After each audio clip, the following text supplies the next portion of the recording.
यह है Indian aspirant show की short clips. Indian aspirant show को सब्सक्राइब कीजिए, शेयर कीजिए और सीखते जाइए। So let's talk about your story now कि आपने कैसे स्टार्ट किया, पीएससी कैसे स्टार्ट किया, यूपीएससी प्रिपरेशन का क्या रोल रहा है, उसके बारे में थोड़ा बात करते हैं। एक्चुअली मेरी जो स्टोरी काफ़ी ऐसी रोलर कोस्टर टाइप की थी। मैंने कभी नहीं सोचा था that I will be attempting MPPSC। Genuinely मुझे बहुत स्टार्टिंग में लोगों ने कहा था कि MPPSC देना चाहिए, बट होता है ना स्टार्टिंग में कि हम तो AIR1 हैं UPSC में हम तो AIR1 हैं, बट धीरे धीरे यू अंडरस्टैंड कि नहीं, life is not that easy.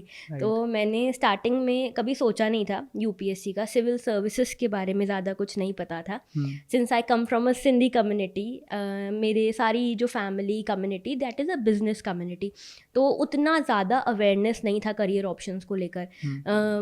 School में I was good in maths and physics, तो मैंने PCM लिया। जो भी PCM लेता है वो इंजीनियरिंग ही करता था उस टाइम। तो आई डिड इंजीनियरिंग, और इंजीनियरिंग के 3rd ईयर में आई गॉट टू अंडरस्टैंड कि मुझसे कोडिंग 9 से 5 बैठ के नहीं हो सकती। Like I can not spend my whole life doing this. तो मुझे समझ में आया कि I will not be doing this. आगे आई सो कि क्या परसू कर सकती हूँ मैं और करियर ऑप्शंस। तो I got to know about civil services. तो मुझे बहुत इंटरेस्टिंग लगे, सब्जेक्ट्स देखे, सिलेबस देखा, काफ़ी इंटरेस्टिंग लगा। एंड मैंने UPSC का सोचा था। अच्छा, I had also topped in 12th class. मैंने मेरिट मुझे मिली थी और I was a district topper. तो क्योंकि डिस्ट्रिक्ट टॉपर थी तो ऐसा होता है ना कि हम सबसे ऊपर वाली चीज़ एम करते हैं। तो आई एम्ड फॉर UPSC। तो मैंने 2017 में UPSC के लिए पढ़ना शुरू किया। एंड मैंने UPSC को बहुत हल्के में लिया था स्टार्टिंग में।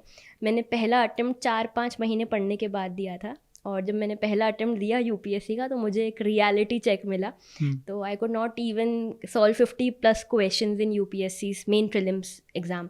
तो मुझे काफ़ी समझ में आया कि ये तो नहीं चलेगा, ऐसे काम नहीं चलता। फिर जेन्युइन प्रेपरेशन में आई UPSC के। मैंने 1 साल ड्रॉप लिया। I prepared for UPSC very well. Sociology optional लिया, और 2019 में पहला अटेम्प्ट दिया मैंने, serious attempt. That was my second attempt, but serious attempt पहला था। उसमें I cleared prelims, I gave mains, I could not clear mains. 2020 का अटेम्प्ट दिया, I cleared prelims again, mains दिया, and I was very much expecting the interview call that time. But वो interview call मैंने 4 number से miss कर दिया। And उसकी सबसे अच्छी कहानी ये है कि जब मैंने 2020 का UPSC का अटेम्प्ट दिया था, तब मेरे एक फ्रेंड ने मुझे ज़बरदस्ती MPPSC का फॉर्म भरवा दिया था।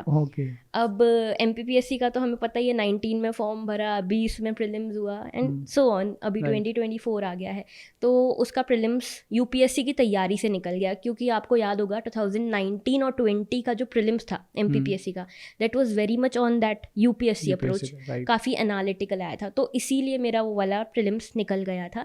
एंड जब 2019 का मेंस था, I got to know on the day of paper 2, जब पेपर 2 देकर आई थी मेंस का, उस दिन मुझे शाम को पता चला that I could not clear UPSC mains. और मेरे घर में ऐसा माहौल था कि मेरे चाचा जी जो हैं, उन्होंने मांगा था ऐसे मन्नत कि मैं 5 किलो लड्डू चढ़ाऊंगा अगर इसका मेंस हो गया खजराना मंदिर में। वो जाके खजराना मंदिर में चढ़ा के आ चुके थे लड्डू, एंड शाम को आए and we got to know कि we could not clear mains. और उसके अगले दिन आई हैड MPPSC मेंस। तो I was completely shattered, but मैंने कोई पढ़ाई नहीं करी थी जेन्युइनली। GS पेपर 3 से लेके आगे के पेपर्स में कोई पढ़ाई नहीं करी थी, क्योंकि I was emotionally drained out. But मुझे जो UPSC की तैयारी थी ना, that helped me a lot. मतलब बहुत तगड़ी हेल्प मिली मुझे वहाँ से। इकोनॉमिक सर्वेस पढ़े हुए थे, बजट्स पढ़े हुए थे, ग्राफ्स बनाने की आदत थी आंसर्स में, डायग्राम्स, मैप्स, सब कुछ आदत क्योंकि UPSC में थी। तो वो सारी आदतें यहाँ काम आ गई। एंड उसके बाद इसका इंटरव्यू हो गया एंड आई क्लियर दैट। 2020 का भी इंटरव्यू दिया था मैंने MPPSC का, but I could not clear that. तो या that's the journey. Wonderful, that's a nice story. और क्योंकि आपने PSC UPSC किया तो आप एक्सीडेंटली आप MPPSC के अंदर आ गए थे, राइट?